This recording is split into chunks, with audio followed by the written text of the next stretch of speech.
야곱에 관한 말씀을 같이 나누려고 합니다. 야곱에 관한 말씀. 성경에 많은 인물들이 나와 있는데 야곱을 생각할 때마다 참 많은 은혜가 있습니다.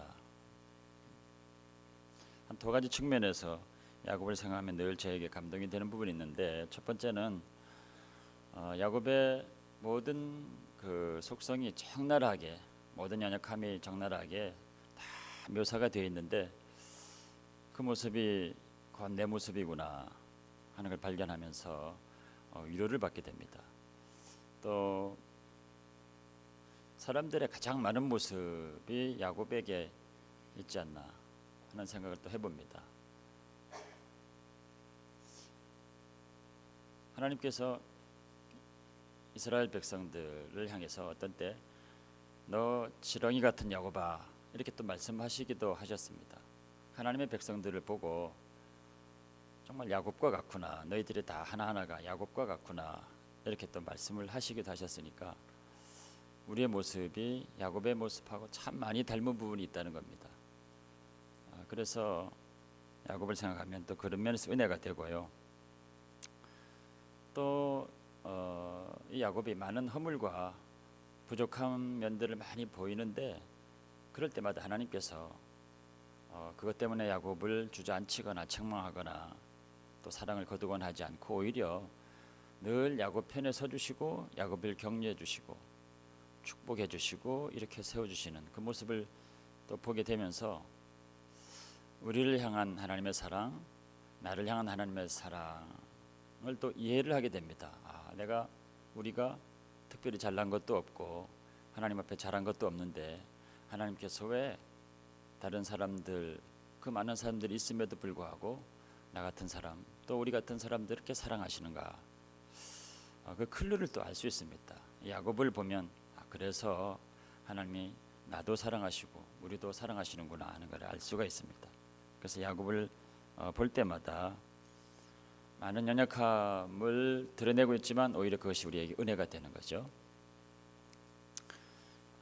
야곱은 아주 이기적이고 극도의 그 이기심을 갖고 있었던 사람이라 늘 주변의 인간관계들이 참 어려웠습니다.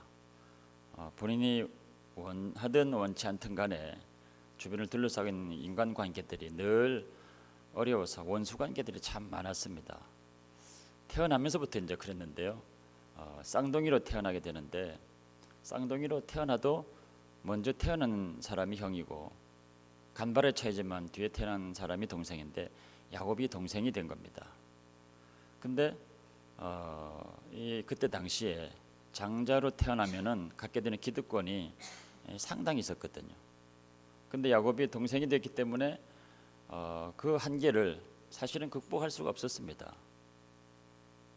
그러나 노력해서 애쓰고 노력한다고 해서 해결할 수 없는 그런 부분임에도 불구하고 야곱은 너무 이기적이고 욕심이 많고 하다 보니까 그것도 노력해가지고 어떻게 바꿔보려고 애를 무진장 쓰게 되죠. 그러니까 정상적인 방법이 나오지 않고 꼼수가 나오게 되고 또 그래서 형을 몇 번이나 속이게 됩니다. 그래서 야곱의 이름의 뜻이 속여 취하다, 붙잡다 이런 뜻이 있거든요. 그래서 형 에서를 두 번이나 속이게 되는데 팥죽을 한 번은 장자권을 사게 되기도 하고, 나중에 아버지 이삭이 죽을 때는 그 장자의 축복 기도를 대신 또 속여서 자기가 받기도 하고 두 번이나 에서를 속이게 됩니다. 그래서 에서랑 이제 원수지간이 됐습니다. 같은 집안에 살 수 없는 상황이 됐고, 에서는 야곱을 죽이려고 그러니까 어머니 리브가가 자기 살던 고향으로 야곱을 급하게 피신을 시키게 됩니다. 그래서 첫 번째 야반도주를 하게 되죠. 그렇게 사실은 야곱이 늘 문제를 일으켰는데 그 도망가던 그 날 밤에 루스라고 하는 곳에 지쳐 쓰러져 있는 그 야곱에게 하나님이 나타나셔서 하늘 사닥다리를 보여주시면서 야곱을 위로하시고 격려하고 오히려 축복을 해주십니다. 에서도 아니고 문제를 일으키고 가고 도망가고 있는 야곱에게 하나님 나타나셔서 그와 같은 사랑을 베풀어 주십니다. 참 이해할 수 없는 부분이죠. 이런 하나님의 사랑이 야곱의 일생 가운데 계속되고 있습니다. 그래서 야곱이 이제 도망가서 이런 곳이 삼촌 라반의 집이었는데 빈털터리로 그 집에 들어갔다가 나중에는 가족도 생기고 재물도 생기고 해서 이제 큰 부자가 됩니다. 재물이 생기니까 또 외삼촌 라반과 갈등이 또 생겨서 같이 살 수 없는 지경이 됐습니다. 그때 하나님께서 야곱에게 나타나셔서 고향으로 돌아가라 하고 말씀을 합니다. 고향으로 돌아간 얘기는 고향에 있는 에서에게로 돌아가라는 것이고 원수지간이 되었던 에서와 관계를 풀라는 얘기입니다. 하나님께서 말씀하시니까 야곱이 고민하다가 할 수 없이 가족들과 모든 재산을 이끌고 이제 떠나게 되는데 라반과 또 좋은 관계를 갖지 못하고 원수지간이 된 상태로 그냥 떠나게 됩니다. 근데 하나님께서 우리의 맺혀졌던 모든 그 관계들을 늘 풀기로 원하시는 하나님께서 라반을 또 야곱을 뒤쫓아가게 하셔서 결국 헤어지기 전에 라반과 좋은 관계로 헤어지게 됩니다. 그러고는 이제 에서를 만나러 계속 가게 되는데 가다가 이제 야복 강나루에 이르게 됩니다. 그래서 오늘 나누고자 하는 말씀은 이제 이 부분입니다. 그런저런 배경으로 인해 가지고 다시 원수된 형 에서를 만나기 위해서 가족과 모든 재물들을 이끌고 가다가 야복 강나루를 건너기 전에 이제 그런저런 두려움들이 막 밀려오기 시작하는 겁니다. 실제로 조금 있으면 이제 형을 만날 텐데 그런 것들을 생각해 보니까 보통 고민이 아닌 거거든요. 겉으로 보기는 금의 환영하는 모양새인데 속으로 보면 불안하기 짝이 없는 겁니다.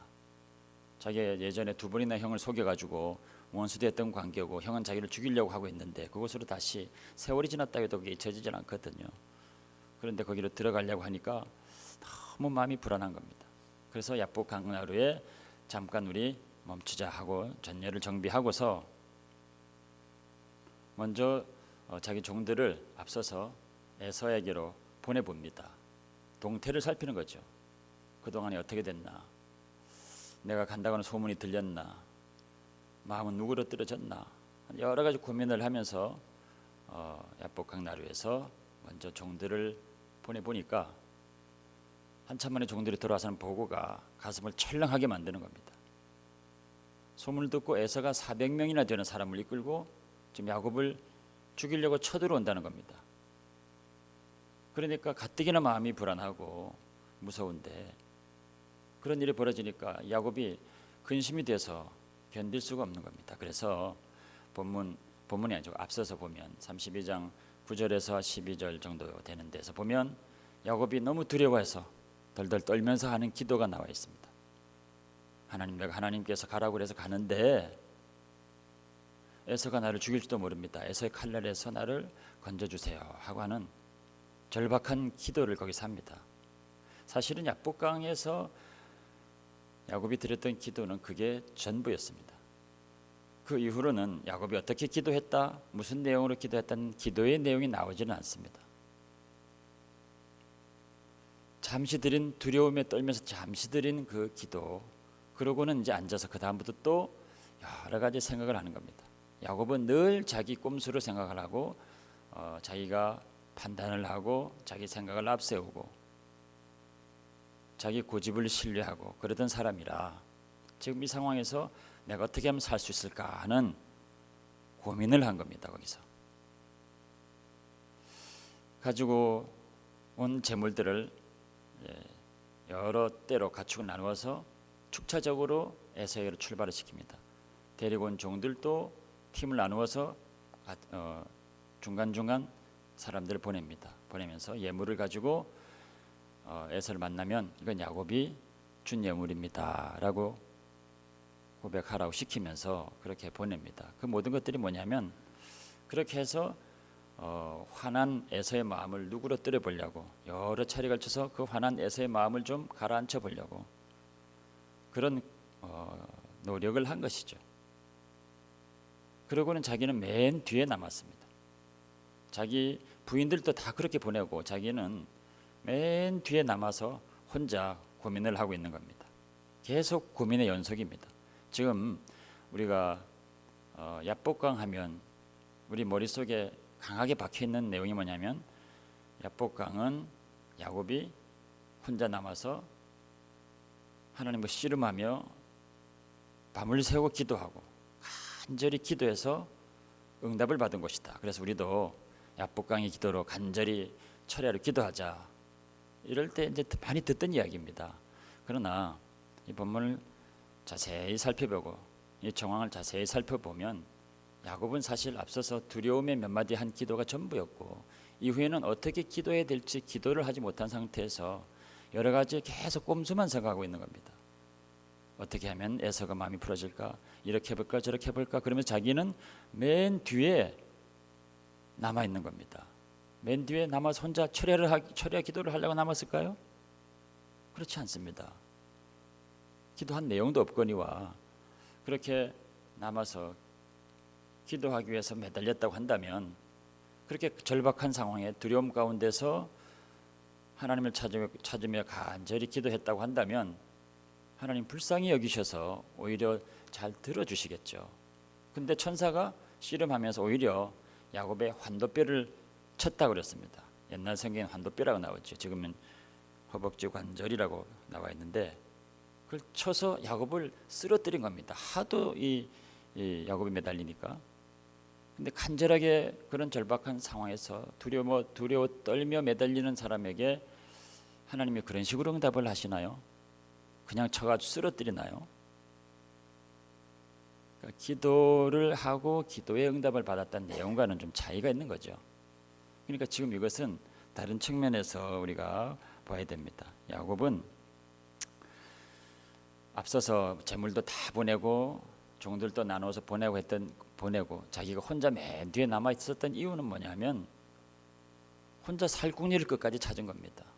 야곱이 늘 그렇게 살아왔기 때문에 그때도 그 위기 상황에서 제일 뒤에 혼자 남아가지고, 혼자 만약에 일이 잘못돼서 앞서 보낸 사람들이 잘못되고 보냈던 예물이 제대로 먹히지 않으면 나 혼자라도 살아야 되겠다, 맨 마지막에 그렇게 해서 살 궁리를 하고 도망갈 궁리를 하고 혼자 남았던 겁니다. 남아서 기도도 하지 않고 고민하고 근심만 하고 있는 겁니다. 그럴 때 천사가 나타나서 야곱과 씨름을 하기 시작합니다. 이것도 야곱이 천사와 싸움을 하고 천사를 이겨서 믿음의 승리를 얻었다, 이렇게 또 우리가 많이 들어왔지만, 가만 보면 24절에 어떤 사람이 날이 새도록 야곱과 씨름하다가 그렇게 나오죠. 어떤 사람의 모습을 한 천사가 야곱과 씨름을 했다는 겁니다. 그러니까 천사가 야곱과 씨름을 한 겁니다. 야곱이 천사와 씨름을 한 것이 아니고 천사가 야곱과 씨름을 한 겁니다. 천사가 야곱을 꺾으려고 씨름을 한 겁니다. 야곱이 하도 고집을 부리니까, 야곱의 생각이 꺾이질 않으니까, 그 이기심과 욕심과 그 생각이 그런 절박한 상황 가운데서도 꺾이질 않으니까 하나님 천사를 보내서 야곱과 씨름하면서 꺾은 것입니다. 그래도 야곱이 안 꺾이니까 환도뼈를 친 겁니다. 허벅지 관절을 쳐서 야곱을 주저앉힌 겁니다.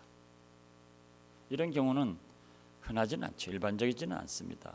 그러나 이 야곱을 사랑하는 하나님의 사랑이 여기에서는 이렇게 표현이 되는 겁니다. 그렇게 센 야곱, 그걸로 해결이 되는 것이 아니기 때문에 하나님이 강제로 그를 주저앉힌 겁니다. 하나님의 사랑이 때로는 그렇게도 나타나는 거죠. 그래서 이 야복강의 천사의 씨름은 하나님이 야곱의 고집을 강제로 꺾은 겁니다. 꺾고 나니까 야곱의 눈이 이제 새롭게 열린 거죠. 자기의 욕심과 이기심과 자기 생각과 이런 것들이 하나님 앞에서 꺾이고 나니까 하나님 은혜가 새롭게 이제 보이게 되는 겁니다. 이런 경우는 우리 각각의 삶 가운데서 정도의 차이는 있지만 우리가 많이 경험하고 있는 것들입니다. 하나님께서 내 삶 가운데 개입하셔서 나를 강제로 꺾으신 경우들이 있습니다. 우리가 정말 꺾어지지 않을 때, 하나님 앞에서 우리의 고집이 꺾어지지 않을 때, 우리의 자아가 꺾어지지 않을 때, 우리의 교만이 너무 하늘을 치솟아서 하나님은 볼 수 없을 때, 계속 그리로 가고 있을 때 하나님께서 개입하셔서 그걸 꺾어주실 때가 있습니다. 저도 그런 경험이 있습니다. 저도 그렇게 교만이, 저도 모르는 사이에 교만이 너무 하늘을 찔러서 하나님이 잘 보이지 않을 때가 있었습니다. 하나님께서 저를 사랑하셔서 그것을 강제로 개입하시고 꺾어주신 적이 있습니다. 돌아보니 그것이 얼마나 감사한지. 여러분들이 잘 아는 한국의 지성이라 하는 이효령 박사가 몇 년 전에 예수님 영접하고 세례를 받았거든요. 그분이 또 얼마나 한 고집합니까? 그 딸이 목사님인데 무남동료 외딸이죠. 예수님을 믿으라고 아무리 해도 그 고집을 꺾지 않는 그분이 어느 날 LA 살고 있는 딸을 방문했더니 너무 어려운 가운데 있는 겁니다. 본인은 갑상선암인가 그때 암으로 고생하고 있으면서 자녀는 또 심한 자폐증을 앓고 있고 또 본인이 시력을 잃어가고 있는 그런 상황, 너무 절망적인 상황에서 무남동료 외딸이 그러고 있는 상황을 보니까 너무 마음이 무너지는 거죠. 그런 딸을 보고 마침내 무릎을 꿇게 됩니다. 하나님 앞에 무릎을 꿇고 하나님을 영접하게 되죠. 그래서 그 고집이 꺾여져서 믿음을 갖게 되었습니다. 그 무남동료 외딸이 그분에게는 환도뼈의 기억이죠. 그 자체가 고통스럽기는 해도 그러나 하나님의 사랑이 그와 같이 표현이 된 것입니다. 여러분들의 삶 가운데도 그와 같은 기억들이 있을 겁니다. 하나님께서 우리가 너무 높아져서 하나님을 잘 보지 못하고 있을 때 하나님이 강제로 개입하셔서 나를 꺾어주신 때가 있습니다. 야곱은 지금 그것을 경험하고 있는 겁니다. 근데 이때 이 기억이 야곱의 인생을 완전히 바꿔놓습니다. 그전에는 우리가 잠깐 보았듯이 가는 곳마다 인간관계가 꼬이고 원수관계가 되고 원치 않게 이상한 방향으로 항상 꼬이기만 하는 관계들이 이후에는 다 바뀌게 됩니다.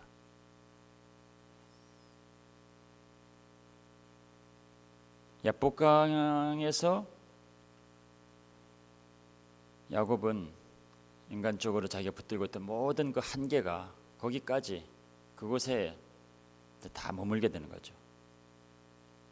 근데 하나님을 이렇게 만나고 나서 그곳에서 하나님을 대면하여 만나고 나서 그것을 브니엘이라 이름 짓습니다. 하나님의 얼굴이라.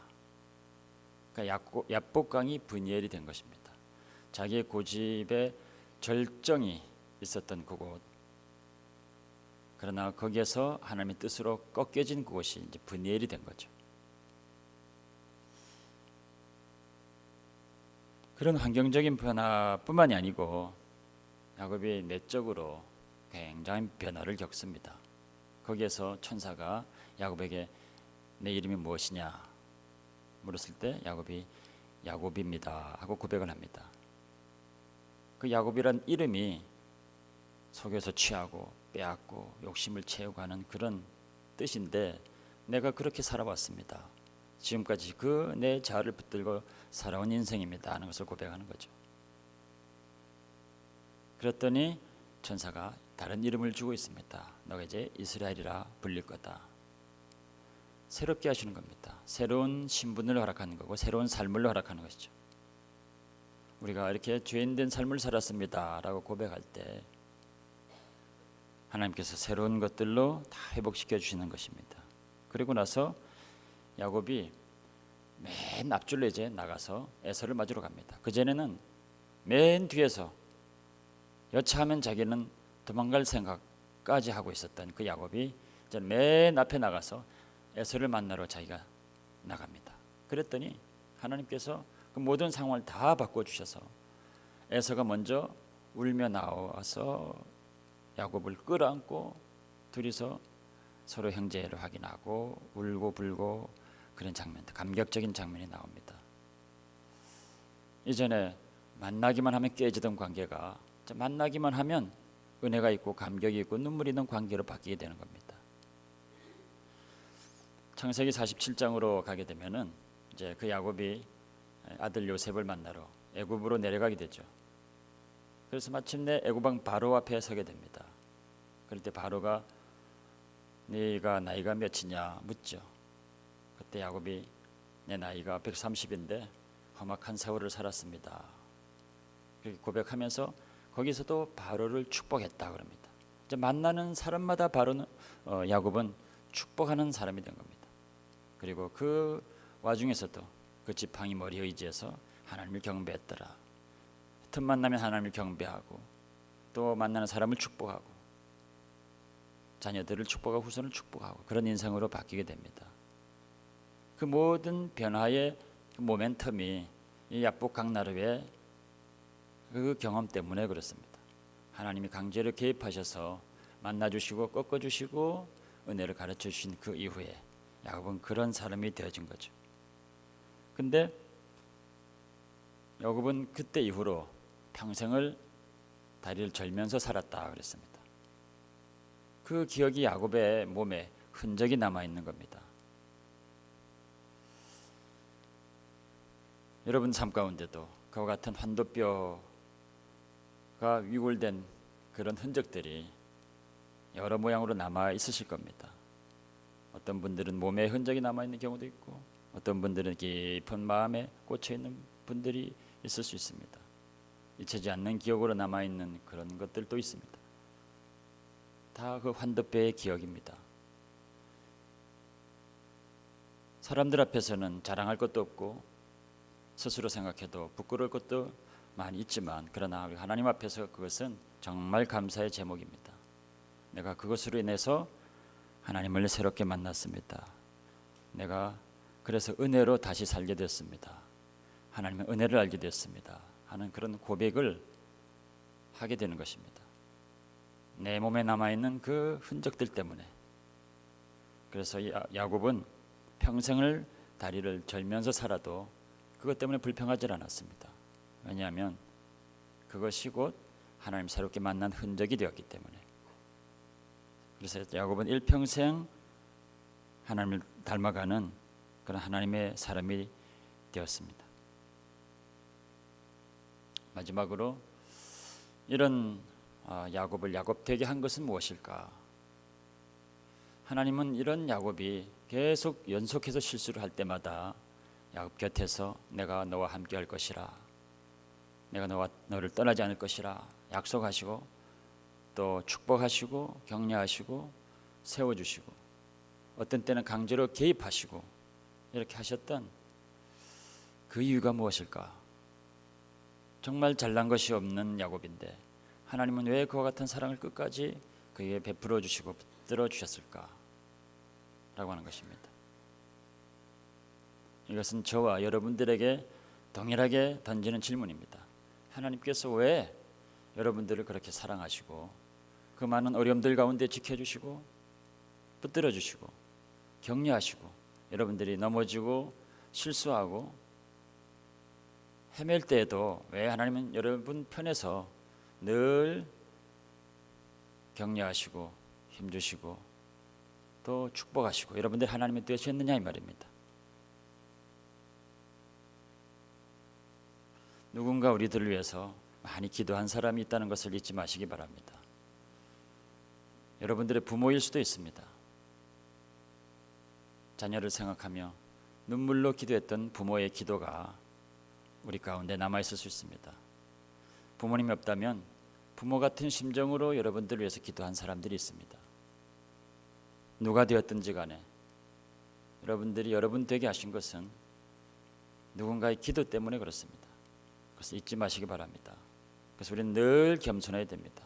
그리고 우리는 이제 다른 사람들을 위해서 기도하는 자, 축복하는 자, 다른 사람들을 세우는 자가 되어야 됩니다. 그래서 예전에 야곱은 가는 곳마다 뭐든지 다 깨어졌지만, 그러나 야복강 이후에 야곱은 가는 곳마다 사람들을 축복하는 사람, 서로 연결하는 사람, 세우는 사람이 되었듯이 여러분들도 가는 곳마다 그와 같은 역사가 나타날 수 있기를 주의 이름으로 축원합니다. 할렐루야. 좋으신 우리 아버지 하나님, 은혜를 감사합니다. 하나님 아버지, 야곱의 인생을 생각해 볼 때마다 우리의 모습이 그곳에 있는 것을 발견합니다. 우리의 허물이 그랬습니다. 우리가 그와 같이 이기적이고 그렇게 고집이 센, 그렇게 부서지지 않는 자아를 가지고 살았던 인생들입니다. 그런 하나님께서 야곱을 사랑하신 것처럼 우리를 사랑하셔서 우리가 넘어질 때마다 붙들어